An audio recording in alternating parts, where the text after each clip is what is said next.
আজকে সুপ্রিম কোর্টে টেট 2014 যে রং অ্যান্সার কি এর মামলাটি ছিল মহামান্য বিচারপতি নরসিমহা এবং মহামান্য বিচারপতি অলোক আরাধার বেঞ্চে বোর্ড অ্যাজ ওয়েল অ্যাজ কিছু ক্যান্ডিডেট যারা মহামান্য বিচারপতি সুব্রত তালুকদারের যে ডিভিশন বেঞ্চের যে টেট 2014-তে সকলকে 6 নম্বর দিতে হবে সেই নির্দেশনামাকে চ্যালেঞ্জ করে মামলা করেছিল, সেই এসএলপিটি ডিসমিস করে দিয়েছে। অর্থাৎ টেট 2014-র সমস্ত পার্টিসিপেন্ট তারা প্রত্যেকেই অ্যাডিশনাল 6 নাম্বার পাবেন এবং 6 নাম্বার পাওয়ার পর যদি পাস ডিক্লেয়ার হন তাহলে তারা টেট পাস হিসেবে বিবেচিত হবে।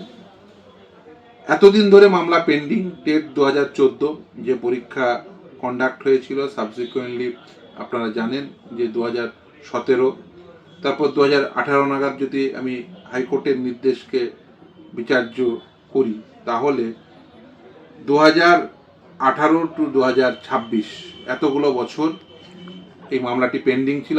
আলটিমেট সুপ্রিম কোর্টে সেটা ডিসাইড হলো যে টেট 2017 সকলকে নাম্বার দিতে হবে, ফলে আরও বেশ কিছু সংখ্যক পরীক্ষার্থী যারা টেট পাস ডিক্লেয়ার হবেন এবং খুব স্বাভাবিকভাবেই একটা বড় অংশের ছেলেমেয়ে যারা রিক্রুটমেন্টে অংশগ্রহণ করতে পারবে আগামী রিক্রুটমেন্টে যদি তাদের রিকুইজিট কোয়ালিফিকেশন থাকে।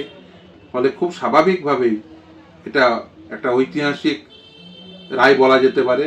তার কারণ আলটিমেট যে স্টেটে প্রশ্ন ভুল হলে সকলকে নাম্বার দিতে হয় সেটা কিন্তু সর্বোচ্চ ন্যায়ালয়ে পর্যন্ত গিয়ে সেটা প্রতিষ্ঠা পেল যে টেট 2014 রং কোশ্চেনের সাপেক্ষে বা রং অ্যান্সার কি এর সাপেক্ষে সকলেই নাম্বার পাবেন। ফলে আরও বেশ কয়েক হাজার বা ইভেন লক্ষাধিক ছেলেমেয়ে তারা টেট পাস ডিক্লেয়ার হতে পারেন। কারণ সেই সময় যেহেতু টেট 2014 মিনিমাম এলিজিবিলিটি ক্রাইটেরিয়া আছে, ইভেন আনট্রেন্ডরাও সে সময় পার্টিসিপেট করেছিলেন। ফলে একটা বৃহৎ সংখ্যক ছেলে মেয়ে তারা পার্টিসিপেট করেছিলেন।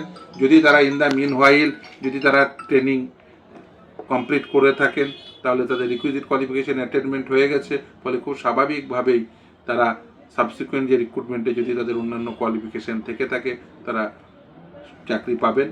এটা একটা খুশির খবর প্রত্যেকের জন্য যারা টেট 2014 পার্টিসিপেন্ট ছিলেন। 6 নম্বর অ্যাডিশনাল 6 নম্বর পেয়ে তারা পাস করবে।